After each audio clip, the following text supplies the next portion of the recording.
for the people who have seen the movie Idiocracy, well, I never imagined that's actually a future documentary because that's the way where United States is headed right now. Elite school, Ivy League school are basically finishing school for the elite. And a lot of the time right now, the elite class is dominated by lawyers, right? And whereas China, they have their leadership is composed of engineers. And you can also see how the AI is being applied in both countries. In China, the AI has been adopted across a wide swath of manufacturing. They're using AI to make better cars, to make better EVs, and incorporate AI in their manufacturing techniques.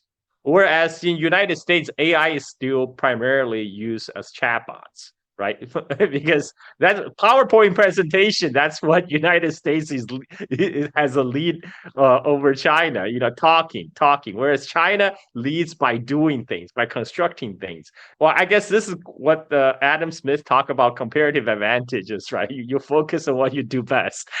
In China, that's they use AI to apply to manufacturing, and in United States, they apply AI to make more PowerPoint presentations. Problem with US right now, I mean, the attack on universities, the cultural wars, this is just a manifestation of a deeper systematic problem. It's a sharp divide between the 1% elite who are accruing all the benefits of globalization. That included hollowing out of manufacturing in United States, shipping them to East Asia. Big corporations, they're making a lot of money from this offshoring. Value is accrued to the top executives and their shareholders. Again, 1%.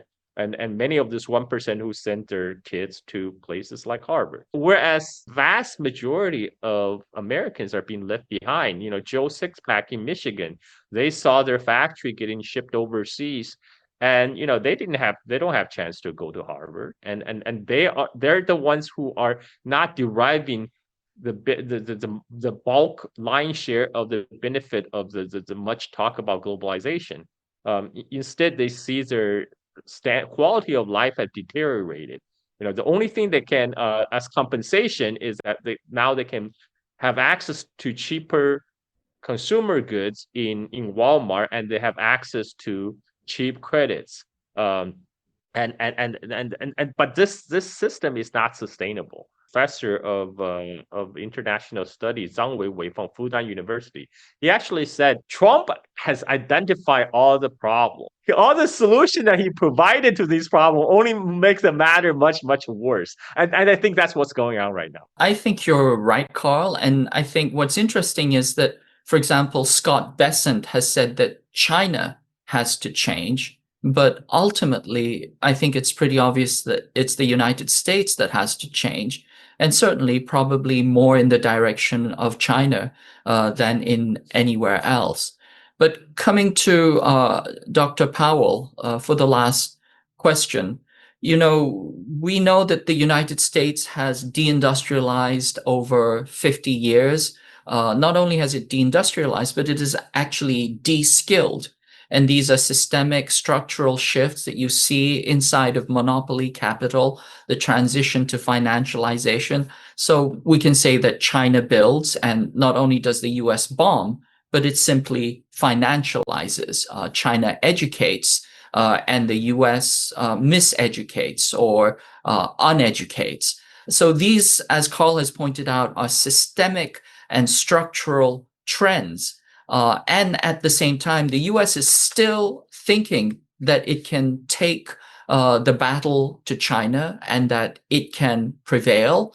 And certainly in the financial domain, it is creating what are virtual particles of value that actually exist but don't have any real tangible existence. Can you say a little bit more about what this fundamental shift that is happening in the world is about, and how that will fall out eventually for both China and the United States? Yeah, it's a great question. Look, I think look, the first thing I'll say is that I still find it a little bit hard to understand what it is when the US talks about China being a pacing threat and how it needs to prevail and this, that, and the other, in the sense that I'm actually never quite sure what prevailing means. What does winning actually look like?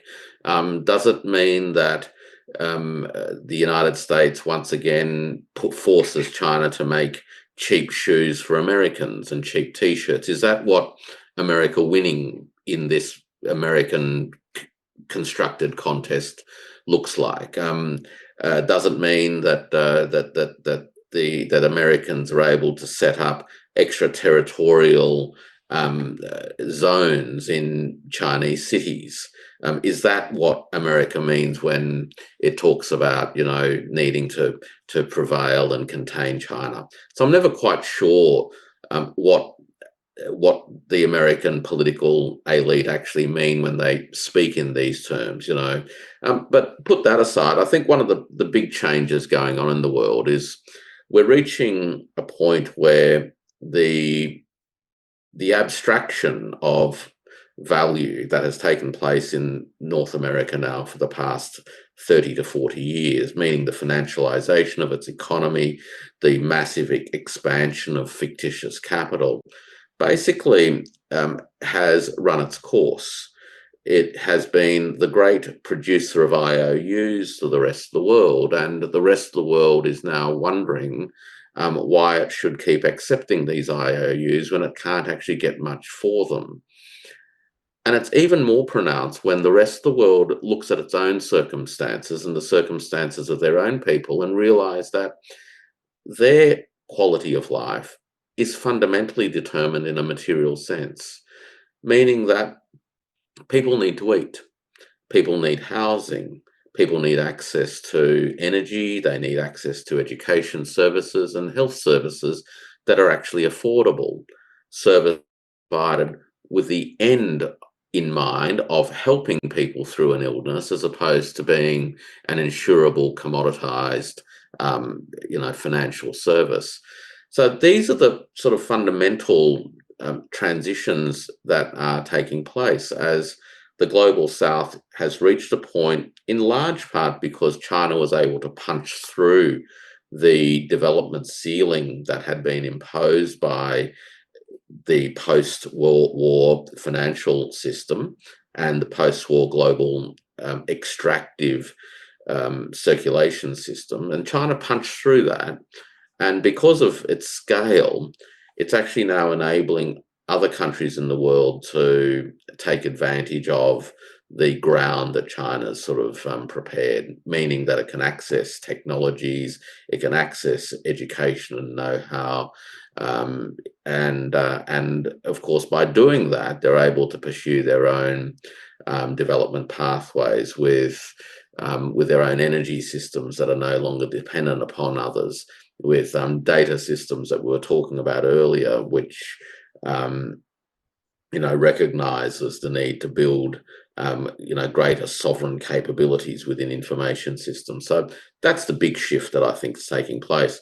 And what's anchoring all of this, which I think is going to become one of the most pronounced things that many people have yet to really grasp, is that there is what I've called a geopolitics of thermodynamics unfolding. And that is that unless social and economic systems can consistently drive towards more efficient uses of energy so that you have a very high efficiency in terms of the energy return for the energy invested, then you will actually fall behind, because the material world that we live in, is a world defined by entropy, right?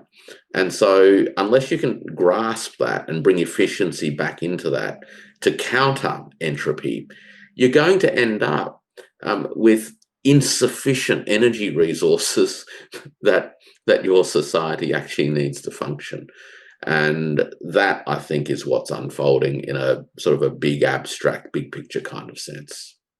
Yes. And final words to you, Carl. China is actually building out renewable energy on a scale that has never been seen before. So can you comment on what Dr. Powell has just said? Yeah, I mean, Dr. Paul has mentioned already, to really do the huge AI build out to build all these data centers for the so-called Stargate project, they actually need massive amount of electricity. But if you look at the electricity generation in United States versus China, you will see for the last 20 years, the power generation in United States is basically flat. And whereas in China, it's going straight up. And China is investing in everything. They're building wind power, solar, hydro, nuclear. And they are, China could, because China never put one they'll never put all the eggs in one basket. They're doing a across the board build out of their power generations. And this is also for national security purposes, because China is an oil and gas importer, is a fossil fuel importer. So, and U.S. Navy made very clear that they want to use Strait of Malacca as a choking point against the Chinese energy supply. So, by building out these renewable energies, China is actually reducing its own dependency on foreign imported oil and gas. And we saw that this year, for the first time, the China's carbon emission is actually flatlining at the same time when the electric consumption has been rising by 4.7%. So this is because of the massive build out of renewables. And now China can support itself with energy generated from the sun in the desert of Xinjiang, for example. So right now for China, they are actually best poised to lead the AI revolutions, because they actually have the energy to do it. They actually have plenty of cheap electricity and energy source to power this AI revolution. And because for US is all about PowerPoint presentation. China actually out there building. And this is and by the way, I want to remind people the whole Huawei sanction, the latest sanction against Huawei chip, United States is trying to address a problem that it itself has created. Because before, China was perfectly happy to buy AI chips on Nvidia, but United States government says no, you cannot sell those Nvidia chips to China. So Nvidia came up with a neutered version of their best AI chip, H20. But Trump administration again banned the sale of H20 to China. So now Chinese company have no choice but to source from Huawei.